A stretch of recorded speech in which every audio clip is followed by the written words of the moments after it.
thank you so much for doing this. Again, really nice to meet you. Nice to meet you.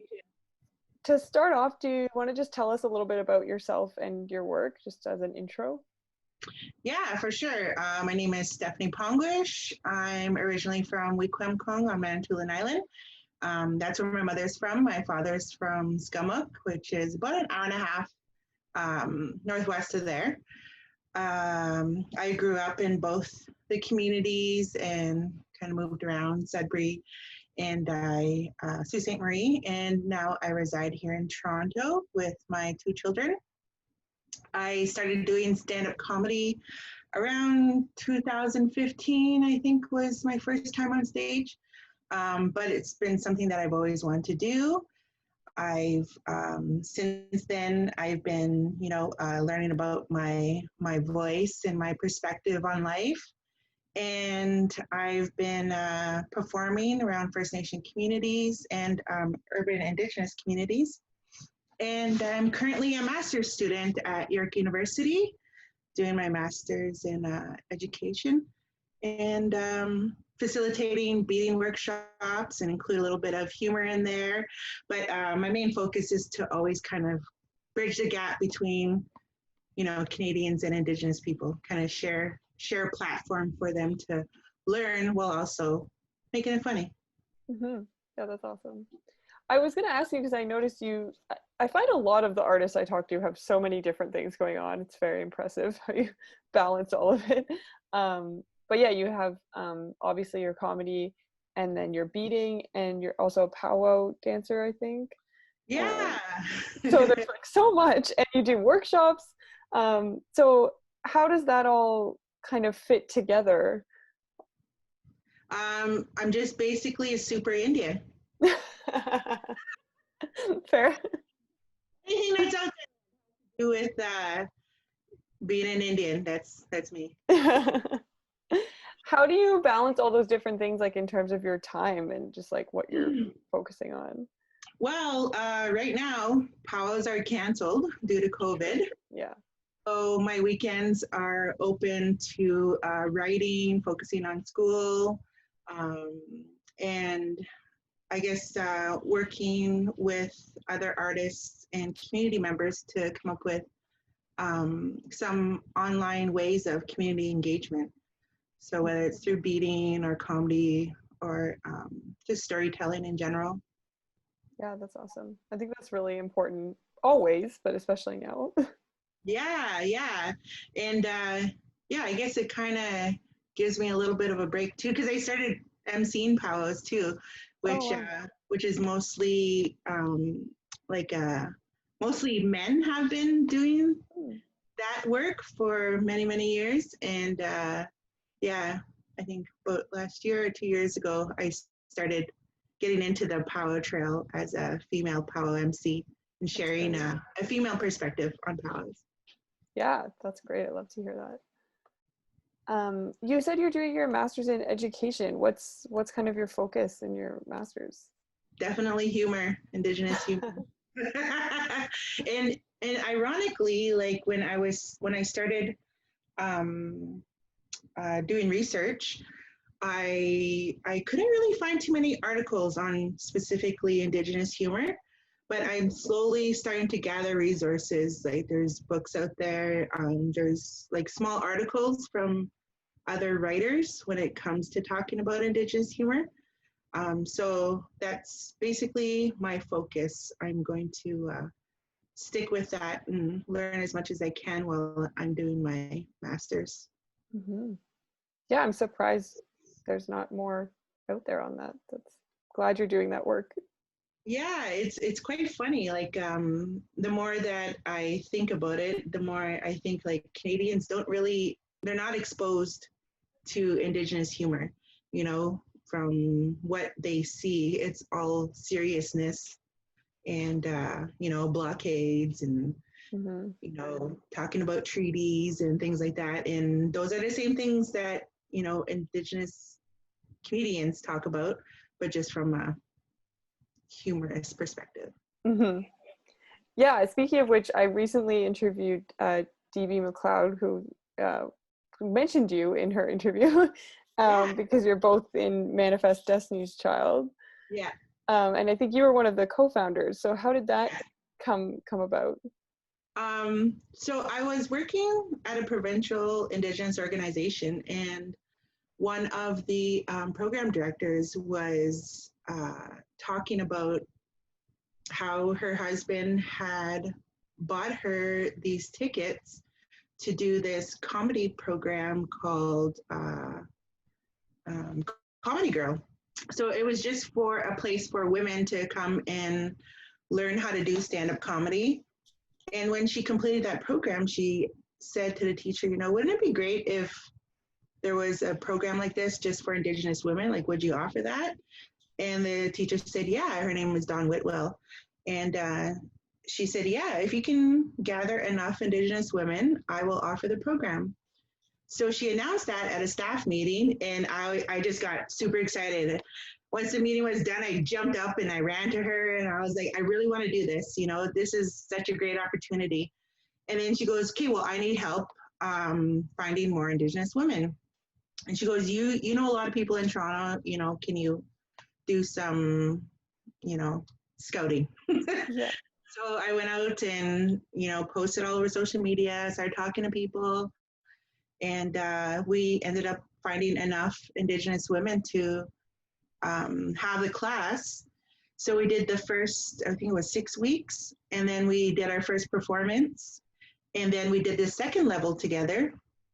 And it was just so much fun. We didn't want to stop, even though they made us wake up at 9 in the morning on a Saturday to go to a 10 o'clock class. We just left there feeling, invigorated, empowered, because we're all kind of coming at it with a similar perspective, from an Indigenous woman's perspective, which isn't, that there wasn't really many platforms to hear about, Indigenous women's comedic perspectives. Mm-hmm. Yeah. So it was mostly the women from that original class that became the Manifest Destiny's Child group. Yes. Yeah. There was I think about 7 of us originally. Mm-hmm. Yeah. So right now, a couple of them have moved out of the city. A couple of them had babies, and so right now, and others are focusing on other areas in their career, because a lot of the women that were in the program have kind of, been career focused on, Indigenous community, just in general. So, some are teachers. One's actually doing her master's in arts right now, so she's creating films. Another one's a health policy analyst, and so she does a lot of community work, going out to communities in Ontario. So there's just a wide range of people a wide range of careers that we've kind of are engaged in, and that they continue to do. So there's only maybe about 2 or 3 of us that still regularly do comedy. Do you still perform together? Actually, our last one that we performed at was, I think, in February. I think it was February. We did a show at the Glad Day bookstore. Celeste Hayward was in town from Calgary, and she was the main person that kind of announced the program. And she said she was in town, and it'd be good if we had like a Manifest Destiny's Child reunion. And we got together, and I didn't think I was going to make it, because I had come from home on Manitoulin, and I had just finished doing an Indigenous youth comedy workshop over at Birch Island, which is right by Manitoulin.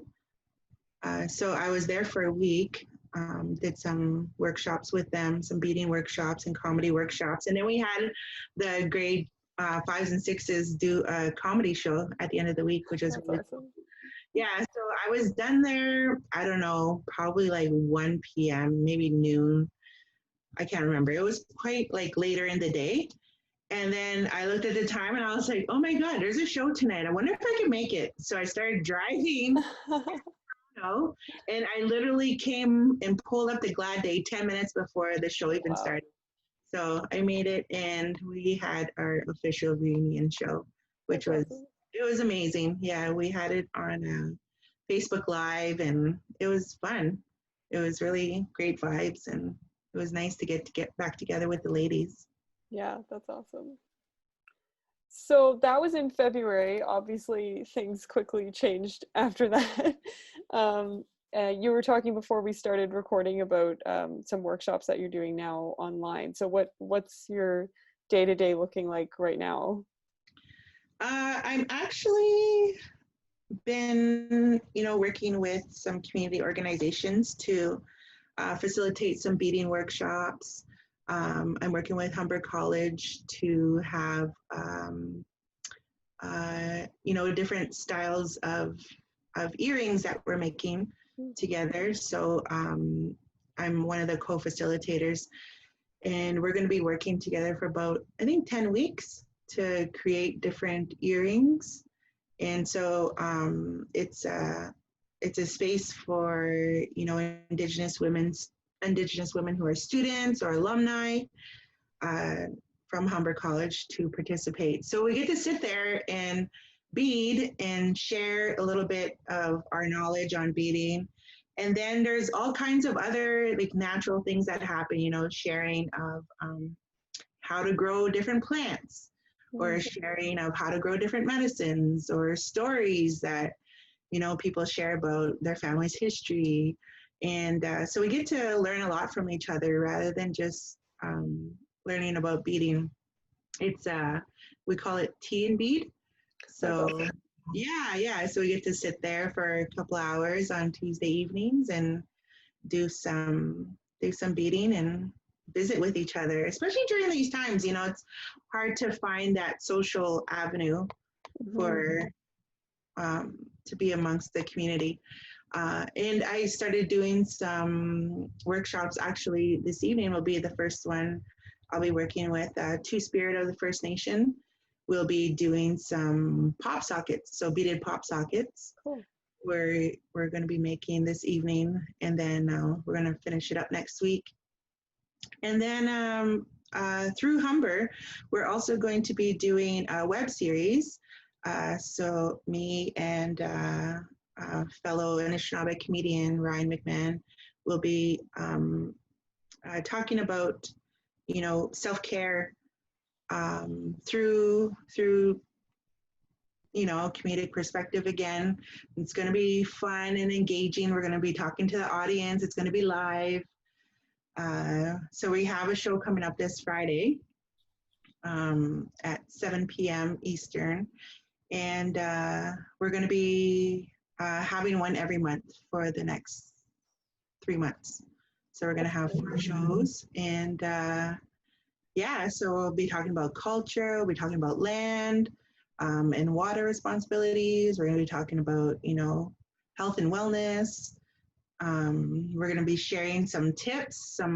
We're going to talk about, other Indigenous people in the community that has, books out there that can help us, or, resources that are in the community. So it's going to be really good. Yeah, that's a lot of very important ground to cover. Yeah, absolutely. Yeah. Yeah, we just actually did a test run today to figure out what it's going to look like and how it's going to sound. And yeah, I was a bit nervous because I haven't done a show live on a social media platform yet. Mm-hmm. So I was a bit nervous at first, but I think I'm prepared now. Yeah, I was gonna ask you about that, like digital, like the experience shifting to digital for this time. Like how are you finding that?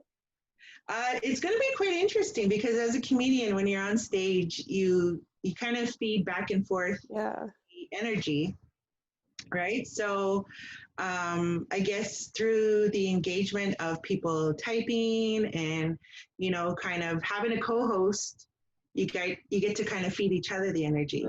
So with that, and then hearing the responses from the participants or from the viewers, I think it'll be able to, create a similar type of atmosphere. But we're going to see how that looks. So far, I've seen a couple of comedians perform online, and it looks a bit tough. But I think it shouldn't be that hard. I mean, I'm sure you can do it, but it's definitely difficult. Like people have asked me to perform solo, and I'm just wondering what that's going to be like. Like, what would that look like for me to perform solo? And so I'm like, do I record my kids laughing in the background? Have like a sitcom style laugh track behind you.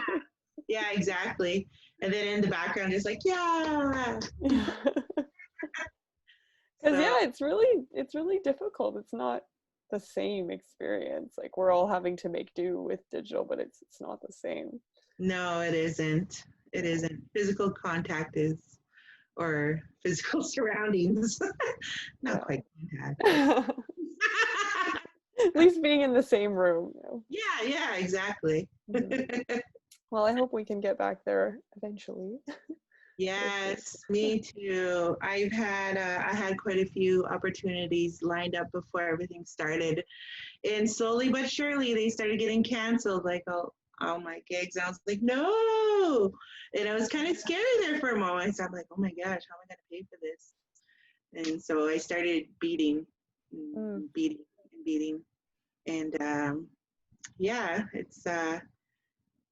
it's kind of it's beatings and addiction.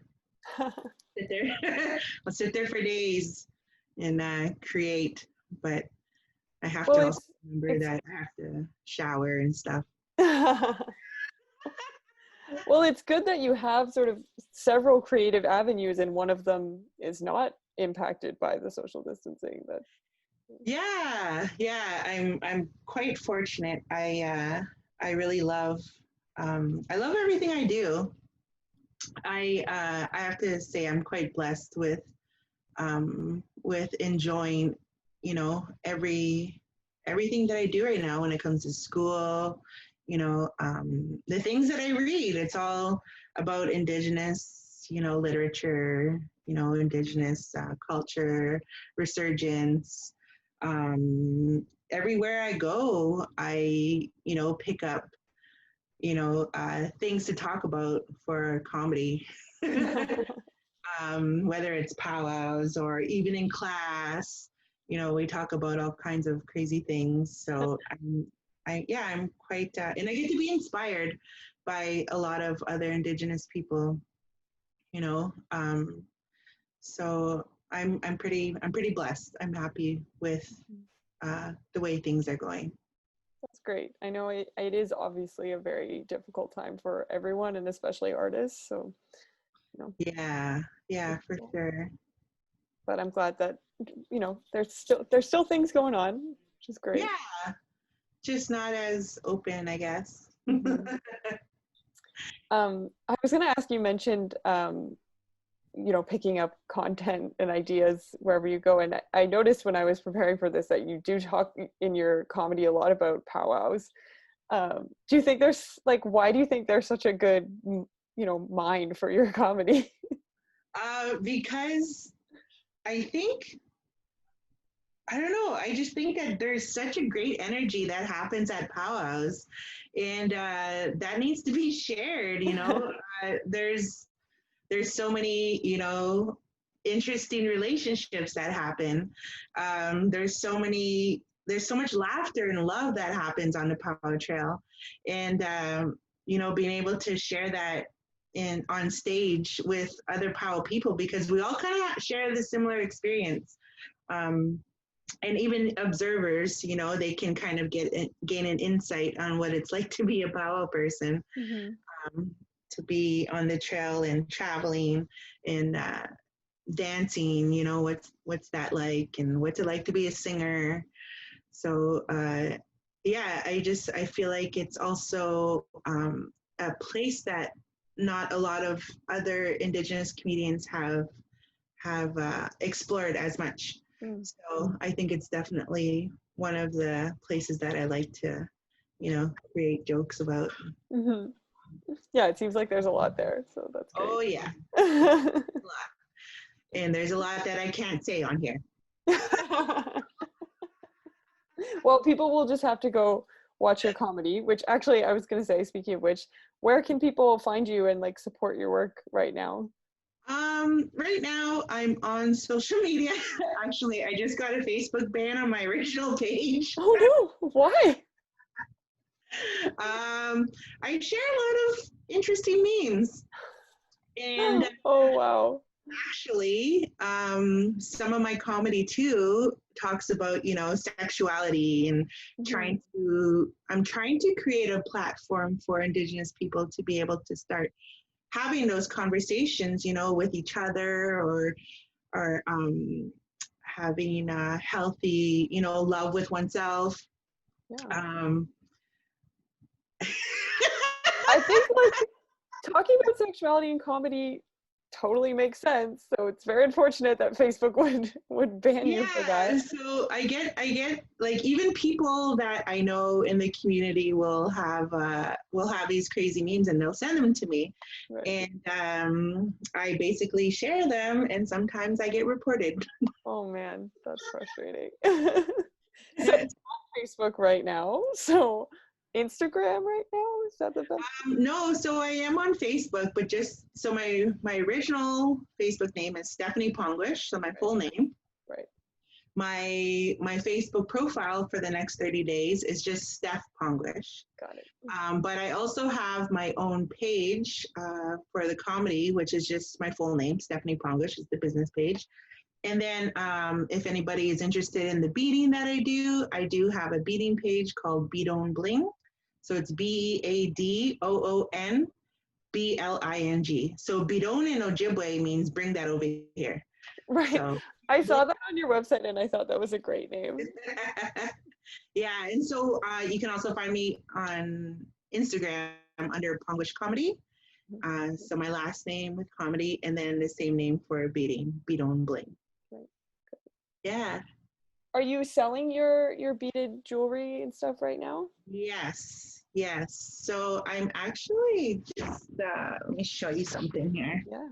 I'm working on this little piece, which is actually part of one of the workshops that I'm doing. But here's oh, it's beautiful. Yeah. So that's going to be, I haven't decided what it's going to be yet. That was going to be my next question. It could be an earring, maybe a nose ring, maybe a nipple ring. Could be a braid, I don't know. We'll see. Well, it's beautiful either way. Oh my gosh, there's so many jokes I could keep going on, but I want to keep it PG. I will just refer people to your comedy pages so they can check out your Yes. You can see all kinds of fun comedy. Yeah. All right, well, have a great day, and thank you so much for doing this. No problem, Natalie. Thank you so much for having me. It's great to meet you. Take care. Okay, bye. Bye.